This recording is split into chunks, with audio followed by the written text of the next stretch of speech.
Hello students. पिछले lecture में Dalton's law of partial pressure से रिलेटेड दो न्यूमेरिकल क्वेश्चन बोले थे सॉल्व करने के लिए, तो आज इसको डिस्कस करेंगे, फिर आगे कंटिन्यू करेंगे, जो कि गैसियस स्टेट का पार्ट 9 है।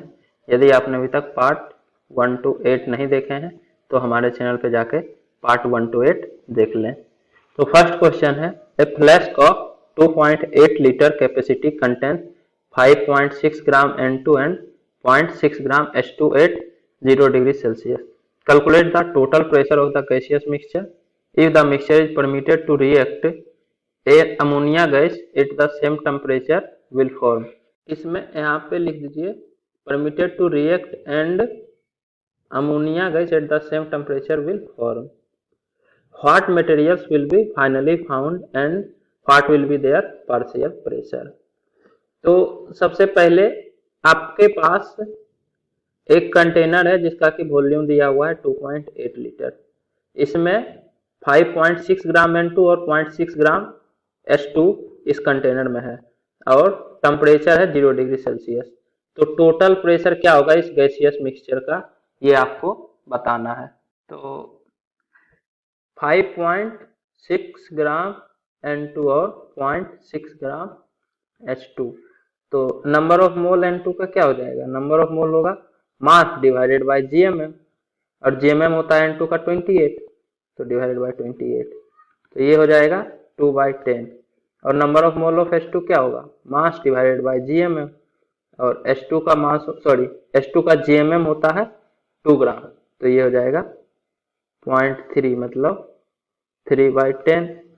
तो N2 और H2 दोनों का नंबर ऑफ मोल पता चल गया। तो total pressure of gaseous mixture पूछ रहा है, मतलब प्रेशर ऑफ मिक्सचर। तो आप या तो पार्शियल प्रेशर ऑफ N2 अलग निकालिए और पार्शियल प्रेशर ऑफ H2 अलग निकालिए, दोनों को ऐड कर दीजिए, या फिर एक और फॉर्मूला होता है number of mole of N2 plus number of mole of H2 into RT upon V, direct इस फॉर्मूला से आ जाएगा। Number of mole of N2 है 0.2 और number of mole of H2 है 0.3, तो 0.2 प्लस 0.3 इंटू R 1/12। टेम्परेचर है 0 degree Celsius मतलब 273 kelvin, तो इंटू 273 अपॉन वॉल्यूम दिया हुआ है 2.8 लीटर, तो यहाँ से आएगा 0.5 इंटू 273 अपॉन 2.8 इंटू 12। इसको जब कैलकुलेट कीजिएगा तो ये जो है लगभग 4 ATM आता है, 4.06 के आसपास आएगा, लेकिन तो आप बोल सकते हैं प्रेशर ऑफ मिक्सचर 4 ATM, मतलब टोटल प्रेशर जो है इन दोनों गैस के द्वारा एग्जर्ट होगा 4 ATM। अब बोल रहा है कि ये जो है परमिटेड टू रिएक्ट, मतलब ये आपस में रिएक्शन कर सकता है, ऐसा क्वेश्चन में दिया हुआ है, और अमोनिया गैस बना सकता है। तो फाइनली क्या क्या रहेगा इस कंटेनर में और उसका पार्शियल प्रेशर क्या होगा, ये आपको बताना है। तो N2 और H2 आपस में रिएक्शन करके अमोनिया बनाता ही है, N2 प्लस 3H2, इससे ट्वाइस अमोनिया बनेगा। हमारे पास 0.2 मोल N2 है और 0.3 मोल H2 है। अब इसमें लिमिटिंग रिएजेंट कौन सा है और एक्सेस रिएजेंट कौन सा है, तो देखिए 1 मोल N2 के लिए 3 मोल H2 चाहिए। स्टाइक्योमेट्रिक कोफिशिएंट के रेशियो में हमेशा रिएक्टेंट चाहिए होता है और प्रोडक्ट उसी रेशियो में बनता है, मतलब 1 मोल के लिए 3 मोल चाहिए, तो 0.2 मोल के लिए कितना चाहिए होगा 0.6 मोल। कहने का मतलब जितना N2 रहेगा उसका 3 गुना H2 चाहिए, तो चाहिए 0.6 मोल, हमारे पास है 0.3 मोल, मतलब ये लिमिटिंग रिएजेंट है, ये जितना होना चाहिए उससे कम है। तो जो प्रोडक्ट बनेगा वो लिमिटिंग रिएजेंट ही डिसाइड करता है, मतलब H2 के कॉरस्पॉन्डिंग प्रोडक्ट बनेगा। तो 3 से 2 मोल बनता है, 3 मोल H2 से 2 मोल अमोनिया बनता है। तो अगर 1 मोल H2 रहेगा तो कितना मोल अमोनिया बनेगा 2/3, 3 से 2 बनता है तो 1 से 2/3, और 0.3 से 2/3 इंटू 0.3 मतलब 0.2 मोल अमोनिया बनेगा। तो फाइनली कंटेनर में जो है 0.2 मोल अमोनिया बनेगा। और H2 तो पूरा पूरा खत्म हो जाएगा क्योंकि ये कम है, जितना होना चाहिए उससे भी कम है, तो ये तो 0 बच जाएगा। अब देखिए जितना H2 रिएक्ट करता है उसका 1/3 N2 चाहिए हम लोगों को। तो 0.3 मोल के लिए कितना चाहिए? 3 मोल के लिए 1 मोल N2 चाहिए, 3 मोल हाइड्रोजन के लिए। तो 1 मोल के लिए 1/3 मोल N2 चाहिए, मतलब जितना हाइड्रोजन है उसका 1/3, या फिर उल्टा बोलिए जितना नाइट्रोजन है उसका 3 गुना हाइड्रोजन चाहिए, तो हाइड्रोजन का 1/3 नाइट्रोजन चाहिए।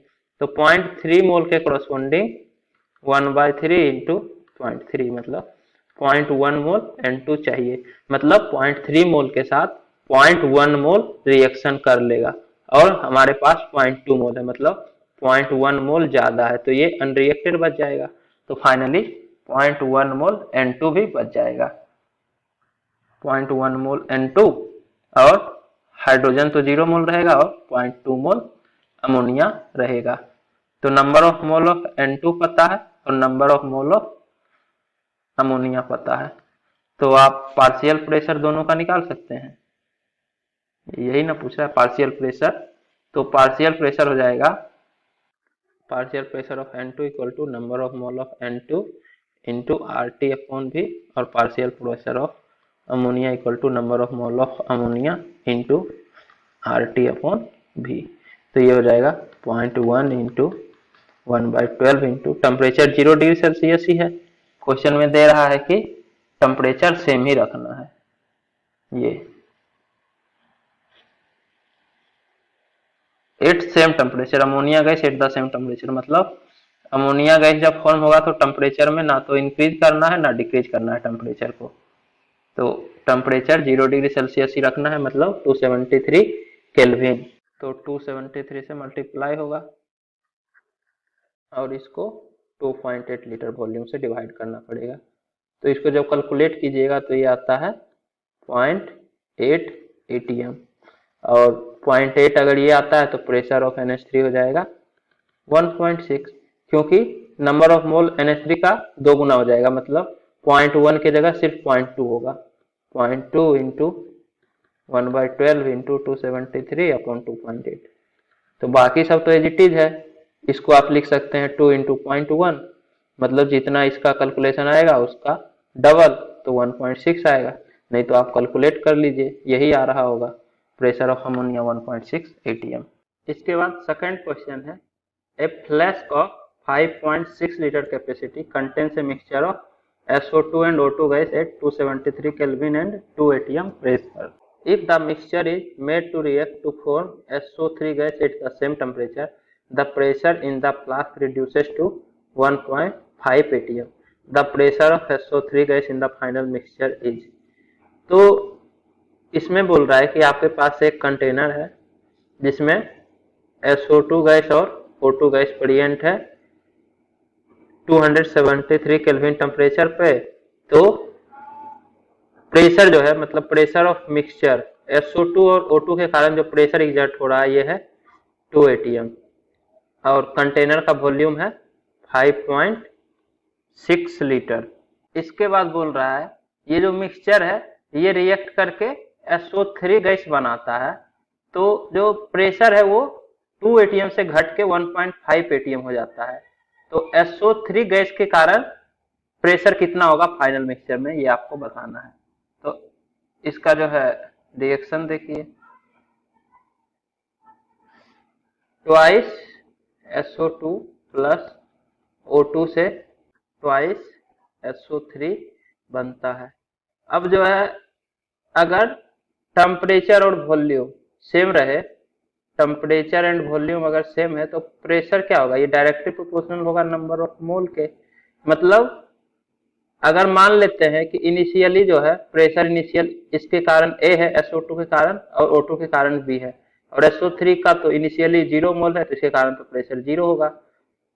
तो प्रेशर फाइनल जो है, मतलब जिस तरह से नंबर ऑफ मोल घटेगा रिएक्ट होने के बाद, तो प्रेशर भी उसी हिसाब से डिक्रीज होगा, क्योंकि प्रेशर इक्वल टू होता है nRT अपॉन V, तो ये RT अपॉन V कांस्टेंट है, तो N घटेगा तो प्रेशर भी उसी हिसाब से घटेगा। तो प्रेशर के टर्म में डायरेक्ट हम रिएक्शन लिख सकते हैं, हम मोल के टर्म में भी बता के आपको दिखा देंगे, तो आपको अच्छे समझ में आ जाएगा कि ऐसा क्यों हो रहा है। अब मान लेते हैं कि प्रेशर फाइनल जो है SO2 का A-X है, मतलब अगर इसका P मोल रिएक्ट किया होगा तो इसका P/2 मोल रिएक्ट किया होगा, मतलब अगर x एटीएम प्रेशर डिक्रीज इसका हुआ तो इसका हाफ है, मतलब इसका जितना मोल है उसका हाफ मोल इसका रिएक्ट करेगा O2 का, मतलब जितना प्रेशर डिक्रीज होगा SO2 के कारण उसका हाफ डिक्रीज हो जाएगा O2 का, मतलब इनिशियल अगर B था तो B-X/2 हो जाएगा, जितना SO2 का डिक्रीज हुआ उसका हाफ डिक्रीज हो जाएगा O2 का।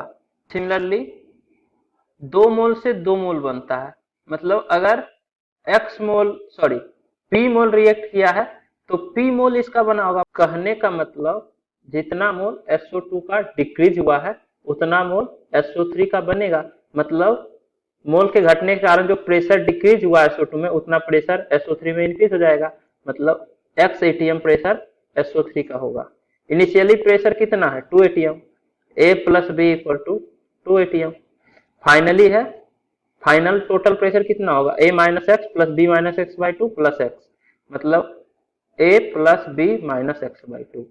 इस तीनों को जब आप ऐड कीजिएगा तो यही आएगा, ये जो है 1.5 एटीएम होना चाहिए, और A plus B equal to 2 होता है, मतलब 2-X/2 इक्वल टू 1.5, इसका मतलब x/2 इक्वल टू 0.5, तो x इक्वल टू 1, और ये x जो है यही तो है प्रेशर एक्सर्टेड बाय SO3, मतलब ये पार्शियल प्रेशर ऑफ SO3 आ गया, तो ये जो है 1 एटीएम होगा partial pressure of SO3।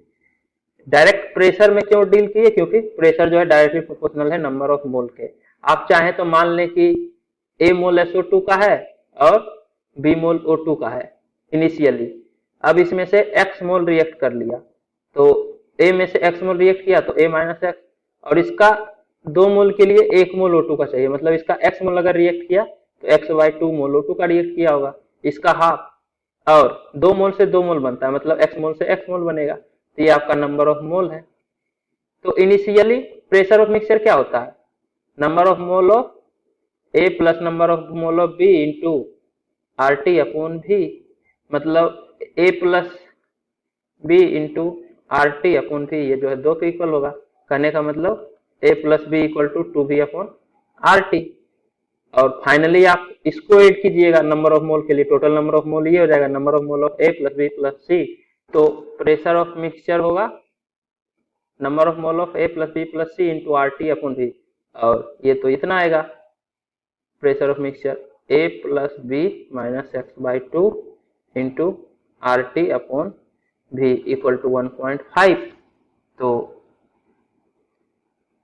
A plus B equal to रख दीजिए 2V/RT, तो 2V/RT minus X/2 into RT/V equal to 1.5, तो 2V/RT इंटू RT/V, तो 2 minus X RT/2V equal to 1.5, तो यहाँ से X RT/V आ जाएगा, मतलब ये 2V आएगा 0.5, तो 2 इधर चला जाएगा तो ये आ जाएगा 1 एटीएम, और अगर X मोल है तो partial pressure due to SO3 क्या होगा, number of mole of SO3 into RT/V, और number of mole of SO3 X है तो X RT/V,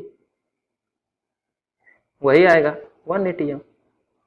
तो आप डायरेक्ट प्रेशर से भी कर सकते हैं या फिर मोल कंसीडर करके भी कर दीजिए, कोई फर्क नहीं पड़ेगा आंसर में, क्योंकि टेम्परेचर और वॉल्यूम कांस्टेंट है। वॉल्यूम कांस्टेंट क्यों है, क्योंकि वॉल्यूम इस कंटेनर का ही होगा, क्योंकि इसी कंटेनर में रिएक्शन हो रहा है, तो वॉल्यूम 5.6 लीटर रिएक्शन से पहले भी है और रिएक्शन के बाद भी 5.6 लीटर ही है, इसीलिए। इसके बाद है vapour pressure of liquid called aqueous tension if the liquid is water. तो अगर लिक्विड वाटर रहेगा तो वाटर के वेपर प्रेशर को एक्वस टेंशन भी बोलते हैं। अब ये वेपर प्रेशर होता क्या है, तो एक्चुअली में क्या होता है कि एक कंटेनर है, ठीक है, इसमें जो है लिक्विड फिलअप है, तो ये लिक्विड जो है एवापोरेट होता है, ठीक है, और एवापोरेशन होने के बाद कुछ लिक्विड वेपर में कन्वर्ट हो जाता है, वेपर में चला जाता है। वेपर मतलब गैस, और अगर ये गैस है तो गैस के द्वारा प्रेशर एग्जर्ट होगा। कहने का मतलब जब लिक्विड और वेपर में इक्विलिब्रियम स्टेब्लिश हो जाएगा तो उस टाइम इस वेपर के द्वारा जो प्रेशर एग्जर्ट होगा यही जो है इस लिक्विड का वेपर प्रेशर कहलाएगा, मतलब वेपर प्रेशर ऑफ लिक्विड। अब ये इक्विलिब्रियम क्या होता है तो डिटेल में तो हम लोग इक्विलिब्रियम के बारे में केमिकल इक्विलिब्रियम में पढ़ेंगे। अभी बस ये जानिए कि जैसे ये जो लिक्विड है, सरफेस पे जो लिक्विड है ये एवापोरेट होकर वेपर में कन्वर्ट हो रहा है, और वेपर भी जो है कंडेंस होकर फिर लिक्विड में आएगा। नहीं तो सिर्फ सरफेस वाला लिक्विड अगर वेपर में कन्वर्ट होते जाएगा तो धीरे धीरे करके क्या होगा कि सारा लिक्विड जो है वेपर में कन्वर्ट हो जाएगा, मतलब लिक्विड गैस में कन्वर्ट हो जाएगा। जबकि रियली में ऐसा होता नहीं है। अगर आप किसी कंटेनर में वाटर रखे हैं तो वाटर लिक्विड ही रहता है, ना कि ये गैस में चला जाता है। तो एक्चुअली में कुछ टाइम के बाद रेट ऑफ कंडेंसेशन और रेट ऑफ एवापोरेशन सेम होता है, मतलब जितना लिक्विड वेपर में कन्वर्ट होता है उतना ही वेपर लिक्विड में कन्वर्ट हो जाता है। तो जितना ये वेपर बन रहा है उतना ही लिक्विड में आ रहा है, मतलब जितना लिक्विड घट रहा है उतना लिक्विड कंडेंस होकर बढ़ भी रहा है, तो अमाउंट एज इट इज रहता है। तो यही आपका इक्विलिब्रियम होता है, मतलब उस टाइम पे प्रेशर कितना एग्जर्ट करेगा वेपर, ये हमको मेजर करना है जब रेट ऑफ कंडेंसेशन और रेट ऑफ एवापोरेशन सेम हो, मतलब इक्विलिब्रियम स्टेब्लिश हो जाए। क्योंकि इक्विलिब्रियम कंडीशन पे number of mole of vapour जो है कांस्टेंट रहेगा। अगर इक्विलिब्रियम स्टेब्लिश नहीं है तो number of mole of vapour change होते रहेगा। तो अगर number of mole of vapour change होगा तो वेपर प्रेशर भी चेंज होगा, क्योंकि नंबर ऑफ मोल चेंज हो रहा है गैस का तो प्रेशर एग्जर्टेड बाय गैस भी चेंज होगा। और ये वेपर के द्वारा प्रेशर एग्जर्ट होता है इसलिए इसको वेपर प्रेशर बोलते हैं। जैसे ये इम्पटी कंटेनर है, इसमें आप वाटर जैसे ही रखिएगा और क्लोज कर दिए तो उस टाइम तो वेपर जीरो है।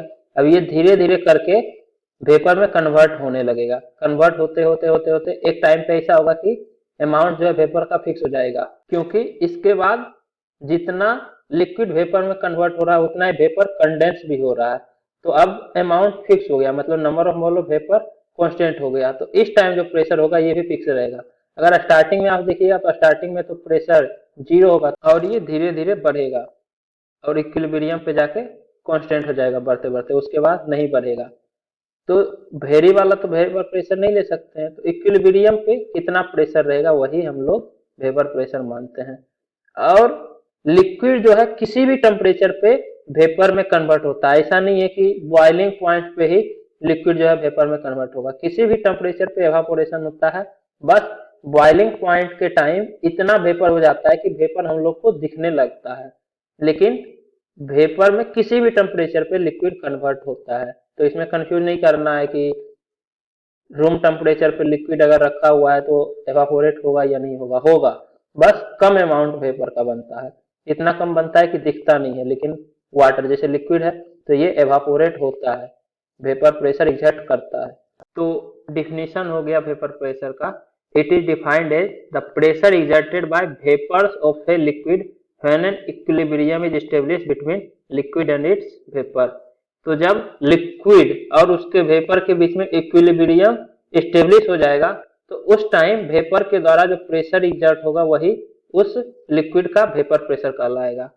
Pressure exerted by vapours of a liquid and equilibrium is, और इक्विलिब्रियम स्टेब्लिश कब होगा जब rate of evaporation is equal to rate of condensation हो, मतलब जितना लिक्विड वेपर में कन्वर्ट हो रहा है उतना ही वेपर कंडेंस होकर लिक्विड में कन्वर्ट हो।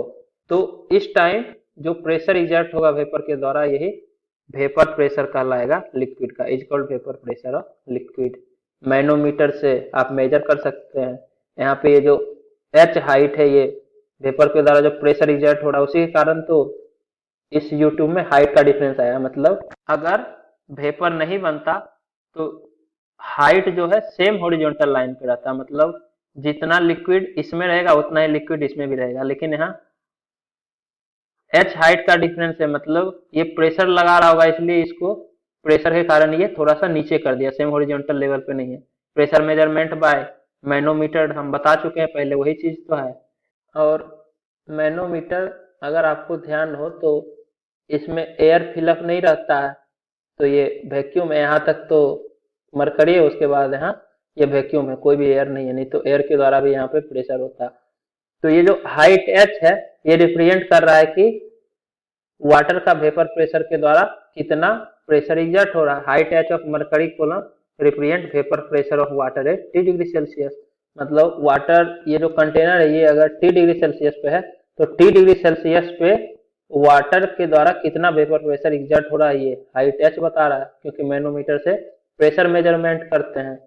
और ये मरकरी कूलम का h यही रिप्रेजेंट कर रहा है कि टेम्परेचर T पे वाटर वेपर के द्वारा कितना प्रेशर एग्जर्ट हो रहा है। और इसके बाद एक पॉइंट बताइए कि अगर टेम्परेचर इंक्रीज करेंगे तो वेपर प्रेशर क्या होगा, इंक्रीज होगा या डिक्रीज होगा। तो आप सोचिए कि कोई भी लिक्विड है, टेम्परेचर इंक्रीज कर रहे हैं तो वेपर प्रेशर इंक्रीज होगा या डिक्रीज होगा। तो इंक्रीज होना चाहिए। क्यों? क्योंकि टेम्परेचर जब आप इंक्रीज कीजिएगा तो लिक्विड जो है ज्यादा वेपर में कन्वर्ट होगा, मतलब मोर नंबर ऑफ वेपर है, मतलब गैसियस मोल ज्यादा है। गैसियस मोल ज्यादा रहेगा हायर टेम्परेचर पे तो गैसेस के द्वारा प्रेशर भी ज्यादा एग्जर्ट होगा, क्योंकि प्रेशर इक्वल टू होता है nRT/V। टेम्परेचर बढ़ाते हैं तो नंबर ऑफ मोल बढ़ जाता है, वेपर का नंबर ऑफ मोल बढ़ता है तो प्रेशर भी ज्यादा हो जाएगा। मतलब टेम्परेचर बढ़ाने पे वेपर प्रेशर बढ़ता है लिक्विड का, या फिर इसका उल्टा भी बोल सकते हैं, टेम्परेचर डिक्रीज करने पे वेपर प्रेशर डिक्रीज होता है लिक्विड का। Note, vapour pressure of liquid depends only upon two factor. ये दो फैक्टर पे डिपेंड करता है। पहला है टेम्परेचर, दूसरा है नेचर ऑफ लिक्विड। इसमें जो है टेम्परेचर वाला फैक्टर तो बता ही दिए कि टेम्परेचर इंक्रीज करेंगे तो वेपर प्रेशर इंक्रीज होगा, और वाइस वर्सा टेम्परेचर डिक्रीज करने पे वेपर प्रेशर डिक्रीज होगा।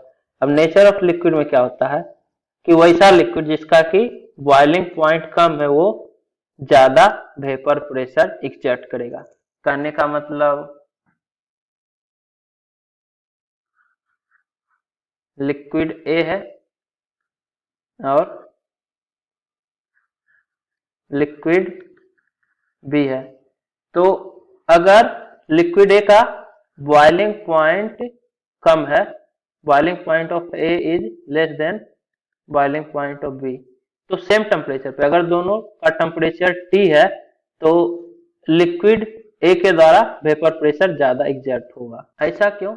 तो इसको इस तरह से सोचिए कि बॉइलिंग पॉइंट बी का ज्यादा है, मतलब ये ज्यादा टेम्परेचर पे जाके बॉइल होगा। मतलब अगर ये 5 डिग्री सेल्सियस पे बॉइल होता है तो हो सकता है बी 10 डिग्री सेल्सियस पे बॉइल होगा। कहने का मतलब 10 डिग्री सेल्सियस चाहिए ताकि आपको सफिशियंट अमाउंट ऑफ वेपर दिख सके। जब बॉइलिंग होता है तब आपको दिखता है कि हाँ लिक्विड वेपर में कन्वर्ट हो रहा है, लेकिन ये 5 डिग्री सेल्सियस पे ही sufficient amount of vapour produce कर रहा है ताकि आपको दिख रहा है कि हाँ लिक्विड जो है वेपर में कन्वर्ट हो रहा है। तो कम टेम्परेचर पे ही ये वेपर में जाने का टेंडेंसी रखता है। अब जो है आप मान लीजिए कि लिक्विड ए और लिक्विड बी दोनों 5 डिग्री सेल्सियस टेम्परेचर पे है, तो 5 डिग्री सेल्सियस पे लिक्विड ए का तो इतना अमाउंट वेपर में जा रहा है ताकि आपको दिख रहा है कि लिक्विड ए वेपर में कन्वर्ट हो रहा है, लेकिन लिक्विड बी का उतना अमाउंट तो कन्वर्ट होगा नहीं वेपर में, क्योंकि इसका बॉइलिंग पॉइंट 10 डिग्री सेल्सियस पे है। तो वेपर किसमें ज्यादा है? नंबर ऑफ गैसियस मोल ए में ज्यादा होगा, क्योंकि ए ज्यादा वेपर में कन्वर्ट हो रहा है 5 डिग्री सेल्सियस पे ही, तो number of mole of gas ज्यादा है ए का तो वेपर प्रेशर भी ज्यादा होगा, क्योंकि प्रेशर जो है डायरेक्टली प्रोपोर्शनल होता है नंबर ऑफ मोल के। तो वही पॉइंट है कि कोई भी लिक्विड जिसका बॉइलिंग पॉइंट कम हो वो ज्यादा प्रेशर एग्जर्ट करता है। इसके बाद थर्ड पॉइंट है कि vapour pressure of liquid is independent of all other factors like amount of liquid, surface area of liquid, pressure और volume of gas present with the vapour. तो इन सभी चीजों पे vapour pressure of liquid depend नहीं करता, इन सभी से इंडिपेंडेंट है। जैसे कितना लिक्विड का अमाउंट है, या सरफेस एरिया क्या है लिक्विड का, या कोई भी गैस अगर प्रेजेंट है वेपर के साथ तो उसके द्वारा कितना प्रेशर एक्सर्ट हो रहा है, या कितना वॉल्यूम ऑक्यूपाई किया है गैस, तो इन सभी चीजों पे डिपेंड नहीं करता वेपर प्रेशर। एक्चुअली में क्या होता है कि ये पॉइंट लिखा हुआ होगा, ये जैसे pressure of H2O into V equal to number of mole of H2O into RT, ये जो है आइडियल गैस इक्वेशन है। मतलब H2O वेपर के द्वारा कितना प्रेशर एग्जर्ट होगा, ये इस पॉइंट पे डिपेंड करेगा। तो अगर आप वॉल्यूम चेंज कीजिएगा तो accordingly number of mole of H2O भी चेंज हो जाता है। मतलब वॉल्यूम इंक्रीज कीजिएगा तो number of mole of H2O increase होगा और इन दोनों का रेशियो कैंसिल आउट हो जाता है और vapour pressure exerted by H2O as it is रहता है। Upon changes in volume of container the vapour changes accordingly, so vapour pressure of H2O और एनी लिक्विड इज कांस्टेंट। तो ये इस तरह से, जैसे पहले लिक्विड अगर 5 लीटर के कंटेनर में था, अब इसको 10 लीटर में कर दीजिएगा तो प्रेशर डिक्रीज नहीं होगा वॉल्यूम इंक्रीज होने से, क्योंकि वॉल्यूम इंक्रीज होगा तो और ज्यादा लिक्विड वेपर में कन्वर्ट हो जाएगा और नंबर ऑफ मोल इस तरह से चेंज होता है कि vapour pressure of H2O as it is रहे, किसी भी कंटेनर में रहे। सिमिलरली अगर आप कम कर दीजिएगा वॉल्यूम, मतलब 5 लीटर से 2 लीटर वाले कंटेनर में अगर रख दीजिएगा लिक्विड को, तो वेपर जो है कंडेंस होकर लिक्विड में चला जाएगा ताकि नंबर ऑफ मोल भी घट जाए अगर वॉल्यूम घट रहा है तो, और वेपर प्रेशर H2O का एज इट इज रहे। इसके बाद जो है वेपर प्रेशर से रिलेटेड दो क्वेश्चन है। फर्स्ट है, in a container of capacity 1 litre air and some liquid water is present in equilibrium at a total pressure of 200 mm of Hg. This container is connected to another 1 liter evacuated container. Find total pressure inside the container when the equilibrium is again established. Aqueous tension at this temperature is 96 mm of Hg. तो यहाँ पे बोल रहा है कि आपके पास एक container है जिसमें कि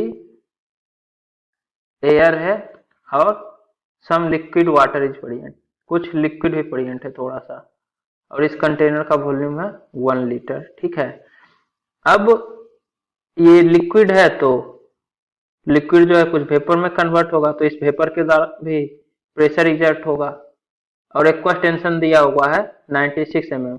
एक्वस टेंशन मतलब क्या हुआ, वेपर प्रेशर ऑफ वाटर। तो ये जो वेपर है वाटर का, इसके द्वारा प्रेशर एग्जर्ट होता है, vapour pressure of H2O equal to 96 mm of Hg। और क्वेश्चन में दिया हुआ है कि टोटल प्रेशर 200 mm है। टोटल प्रेशर क्या होगा, P टोटल होगा pressure due to air plus vapour pressure of H2O। Total pressure equal to pressure of air plus vapour pressure of H2O।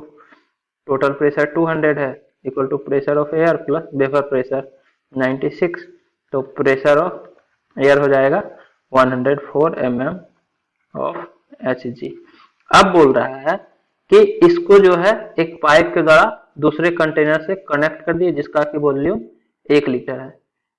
तो वॉल्यूम फाइनल 2 लीटर हो गया, तो water का तो vapour pressure as it is रहेगा, volume change करने से vapour pressure तो चेंज होगा नहीं, लेकिन एयर का तो चेंज हो जाएगा। एयर का पहले प्रेशर था 104 mm, जब वॉल्यूम डबल करेंगे तो प्रेशर हाफ हो जाएगा।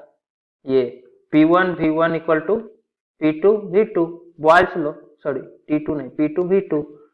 प्रेशर इनिशियल है 104 mm और वॉल्यूम है 1 लीटर, और P फाइनल हमको निकालना है, P2 इंटू वॉल्यूम हो गया 2 लीटर, तो P2 हो जाएगा 104/2, मतलब हाफ हो गया प्रेशर। तो प्रेशर एयर का जो है 52 mm ऑफ Hg होगा और वेपर प्रेशर तो 96 ही रहेगा। तो टोटल प्रेशर होगा pressure of air plus vapour pressure of H2O, और एयर का प्रेशर हो जाएगा 52 प्लस 96, ये होगा 148 mm ऑफ Hg। तो इस तरह से जब वॉल्यूम चेंज करेंगे तो वेपर प्रेशर का कॉन्सेप्ट अप्लाई करेंगे। कहने का मतलब वॉल्यूम डबल होगा तो एयर का प्रेशर तो डिक्रीज करेगा लेकिन वेपर प्रेशर डिक्रीज नहीं करेगा, vapour pressure as it is रहेगा। इसके बाद सेकंड क्वेश्चन है, a certain quantity of an ideal gas occupy V1 ml when collected over water at T degree Celsius and P1 mm of Hg pressure. It occupies V2 ml in dry state at STP.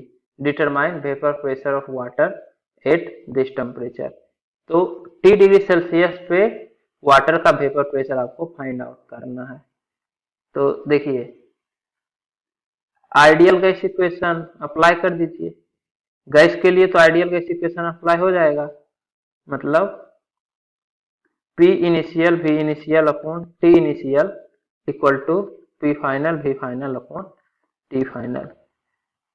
P1 total pressure है initially, तो pressure of gas क्या होगा, P1 minus vapour pressure, ये initial pressure of gas हो जाएगा P1 minus vapour pressure into V initial V1 है शायद, देख लेते हैं, हाँ, into V1 upon T, P1 minus P into V1 upon T equal to P final. STP है, standard temperature and pressure. STP पे प्रेशर इक्वल टू 1 atm होता है और टेम्परेचर इक्वल टू 273 केल्विन होता है। तो ये हो जाएगा 1 इंटू V फाइनल, V2 है और टेम्परेचर 273 केल्विन होगा। ये दिया हुआ है ना क्वेश्चन में कि STP पे V2 ml ऑक्यूपाई होता है गैस के द्वारा, और ये T डिग्री सेल्सियस है। इसको अगर आप देखें तो ये T डिग्री सेल्सियस है, मतलब यहाँ T initial T plus 273 kelvin होगा। अब जो है इसको सॉल्व कीजिएगा तो वेपर प्रेशर आ जाएगा P1 V1 V2 के टर्म में, क्योंकि ये सब भी अननोन है, मतलब P1 P2 के टर्म में है तो आंसर भी P1 V1 V2 के टर्म में आएगा। अब इसका वैल्यू दिया रहेगा तो एग्जैक्ट वैल्यू आप फिर कैलकुलेट कर सकते हैं। ये एक्चुअली में हो जाएगा P1 V1 minus VP V1 into 273, मतलब सॉल्व कीजिए, थोड़ा कैलकुलेशन है।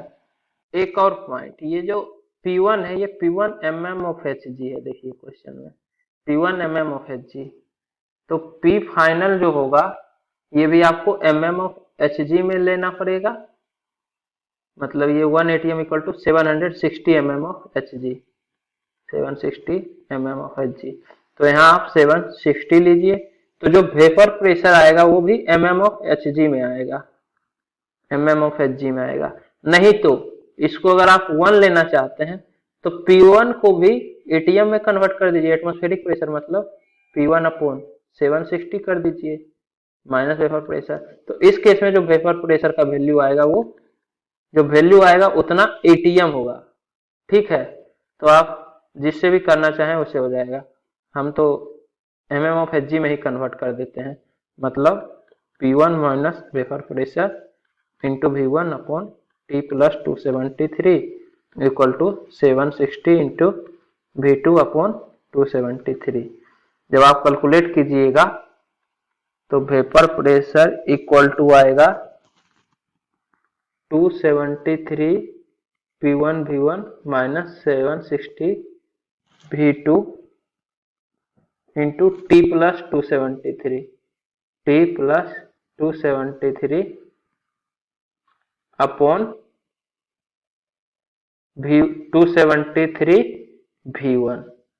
देखिए यही आएगा, ये इधर चला जाएगा और इसमें से सब्ट्रैक्ट होगा फाइनली, और फिर ये घटेगा, आप कीजिए खुद से हो जाएगा, यही आएगा 273 P1 V1 minus 760 V2 into T plus 273, ये पूरे 760 V2 से मल्टीप्लाई है T प्लस 273 अपॉन 273 V1, इतना mm ऑफ Hg। नहीं तो P1 को 760 से डिवाइड कीजिएगा तो एटीएम में, तो यहाँ 1 लीजिए तो जो वेपर प्रेशर आएगा उतना एटीएम होगा। इसके बाद एक और फॉर्मूला है रिलेटिव ह्यूमिडिटी का। तो रिलेटिव ह्यूमिडिटी कितना परसेंट है एयर में, इसको फाइंड आउट करने का फॉर्मूला होता है partial pressure of water vapour in air upon vapour pressure of water at that temperature into 100। कहने का मतलब जो एयर है उसमें वाटर के द्वारा कितना पार्शियल प्रेशर एग्जर्ट हो रहा है और उस टेम्परेचर पे वाटर का वेपर प्रेशर कितना होता है, इसका रेशियो ले लीजिए और 100 से अगर आप मल्टीप्लाई कर दीजिएगा तो ये रिलेटिव ह्यूमिडिटी आ जाएगा। तो यहाँ पे जो है वेपर प्रेशर टॉपिक कंप्लीट हो गया। उम्मीद करता हूँ कि आपको ये वीडियो पसंद आई होगी। यदि आपको ये वीडियो पसंद आई है तो इसे लाइक करें, कमेंट करें और अपने दोस्तों के बीच शेयर करना ना भूलें। Thank you.